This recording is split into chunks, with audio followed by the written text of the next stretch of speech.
This is the Specialized Stumpjumper Comp, and this is the Polygon Siskiyou T9. And I'm out here today with both bikes to see how the trusty People's Choice T9 compares to one of the biggest names in the industry. A little while back, we compared the value-packed Polygon Siskiyou T6 to one of its biggest competitors, the Canyon Neuron 5. And based on popular demand, we're doing it again, but this time we're going even bigger.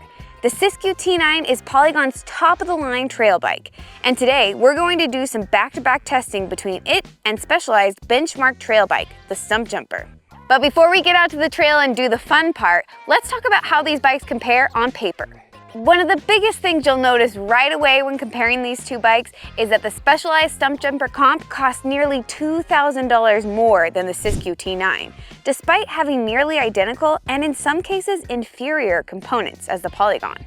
So where is some of that money going, you might ask? Well, of course, some of it goes to the luxury tax you pay when buying from a brand like Specialized. But the other big difference that partially accounts for the price discrepancy is frame material.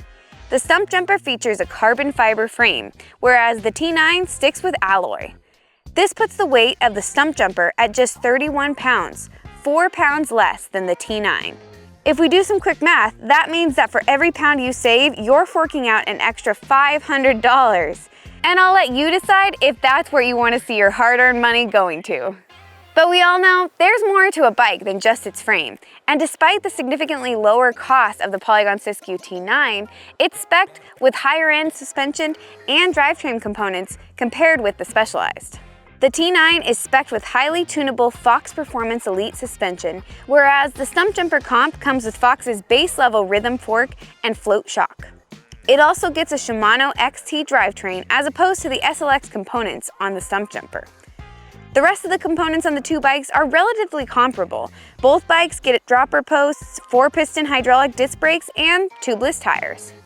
So that's an overview on some of the details of the bikes, but I'm genuinely interested to see actually how they compare on the ride.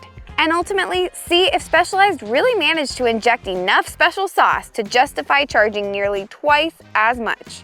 To find out, I'm going to be taking both bikes to do some jumping, climbing, and descending. I'll be starting out with my Polygon Siskiyou T9, the bike I'm more familiar with, to set my benchmark, and then come back with a Specialized to see how it compares. That's amazing. It's nice to be out on the T9. Such a beautiful day. Okay, so now we have some ascending to do. My least favorite part, but the T9 makes it not suck so bad. I've got my big, wide range of gears, my smooth shifty. How could anything be better? But this is a pretty prolonged climb, so I don't know if my lungs are ready yet.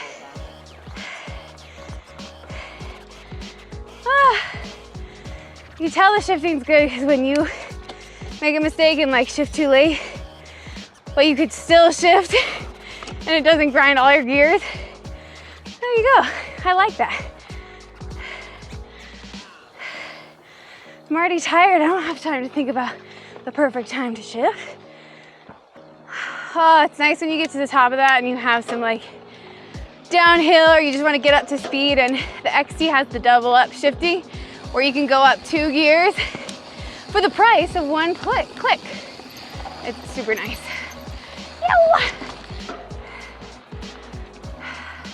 I know that's something the SLX does not have, and that's something I love about the XT. Got some nice flow here. The T9 loves its flow and its chunk, which is just like me.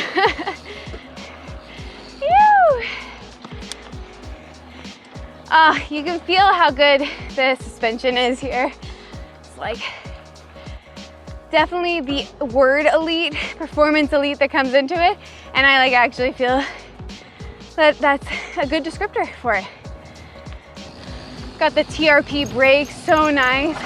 Especially like, look, like that big dry patch, and it just loves it. Yeah! Tight, sandy corners.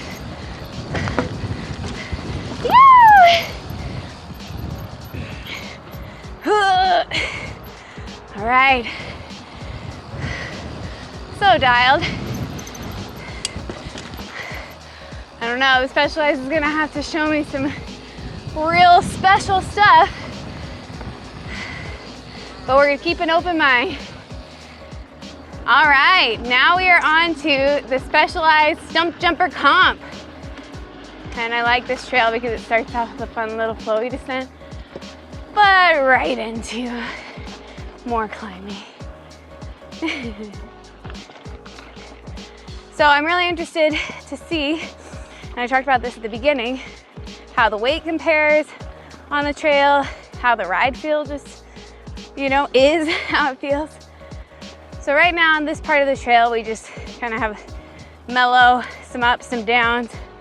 As of right now, it doesn't feel too different. I can tell the geometry differences, even the way I sit in the saddle, you know, all of that feels slightly different and is probably gonna come down to some preference. I personally really like how I feel on the T9, but I don't dislike how I feel on the Stump Jumper. It just does feel a little different. Definitely a little choppier shifting wise. Doesn't quite have that nice ease of shifting that the XT does. All right, now it's time to give that same climb a try on the Specialized. Obviously, I'm anticipating it being a little easier just because of the weight. Shifting, because that's just science. But let us see. Okay. Oop, not that same smoothness of shifting if you're shifting while grinding. Gotta try it though. Give it the equal comparison. Does feel lighter. Is lighter.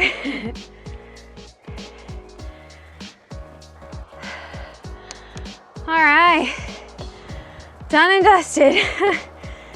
Like I said, shifting felt a little clunkier, but overall, some of that weight difference really did make it feel a little bit more maneuverable. And the Stump Jumper also has lighter weight, faster rolling tires, and that does make a huge difference too.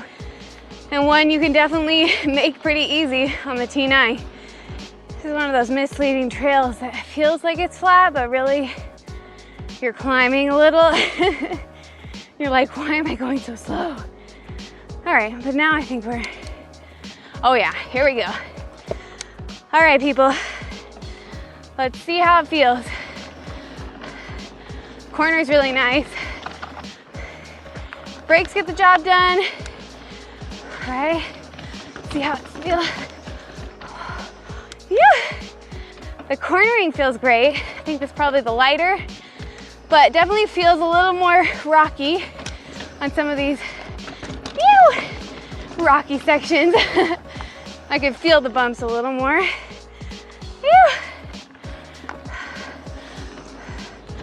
Woo. I do like those smooth corners though.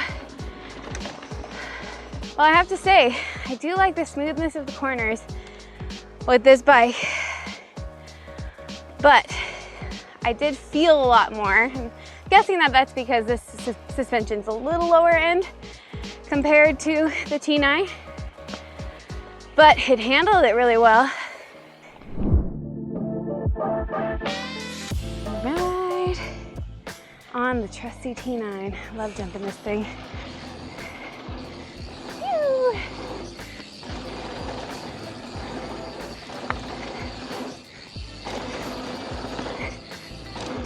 Bike is always so fun and so playful.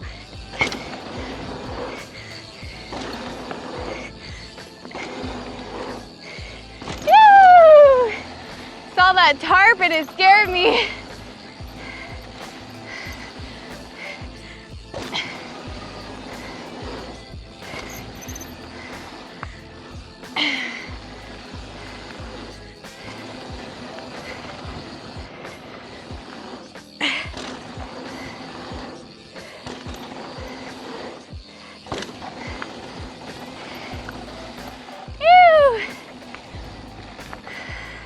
Phew. right, I'll try the other one. All right, so we got the old stump jumper comp. I'm really interested to see how that weight feels. Does it feel like a lot? Does it feel like a little? We're about to find out. All right, let's give it a whirl.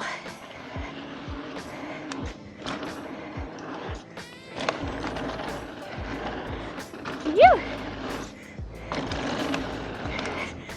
Woo, deep.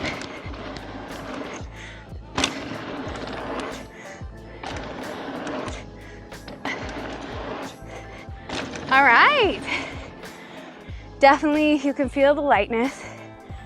It pulls up easier, but kind of feels longer, which is probably just the 29 talking. And right now I'm on the small T9, which is 27.5. It's a little bit more work that I need to do to kind of get the nose back down. Whereas I feel like the T9 has a nice arc where I can kind of, do the work to pop off the lip. A little more work maybe than this bike, than the Specialized.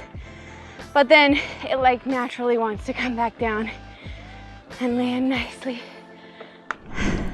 So there you have it. Taking these two bikes out side by side was a ton of fun. One of the biggest takeaways for me was the Specialized. It's definitely lighter, right? So it was a little poppier, a little flowier. I felt like a little more agile in some of the corners. But where it kind of, got stunted a little bit more was in some of the suspension. Really, the T9 has beefier suspension, so it is definitely going to be your friend on some of those chunkier descents, more techie trails. Another thing that goes a long way in my book is having smooth shifting, and I gotta say I love the XT shifting on the T9. Whereas the SLX, it got the job done. It totally wasn't bad at all. It made it work throughout the whole time. I was shifting where I needed to be, but it just didn't have kind of that flow, smoothness to it. And it doesn't have that double shifting I like to really get back up to speed after you did a huge, long, extended climb. But again, I'm a sucker for just getting out on any bike. I really enjoyed my time on the Stump Jumper today, but I gotta ask myself, would I pay $2,000 more for that bike? I mean, think about the riding trip I could take even with that amount of cash. Maybe up to Whistler. Would it get me at least a plane ticket to Costa Rica or New Zealand? Honestly, I could purchase a whole nother bike like the Polygon Tambora G5 to explore new cycling disciplines. And don't even get me started on the upgrades I could add to the T9. For $2 grand, I could throw in some upgraded wheels, electronic shifting, carbon bars, you name it. And that, my friends, just so happens to be the topic of my next video. And that's where you all come in. I want to see in the comments below what type of upgrades you think I should throw on the T9 with that extra cash. While you're down there, make sure to like and subscribe to the Bikes Online channel where I'll be hanging out and probably making a few more comparison videos later on. After you've done that, get your bike, get out there, and get ripping.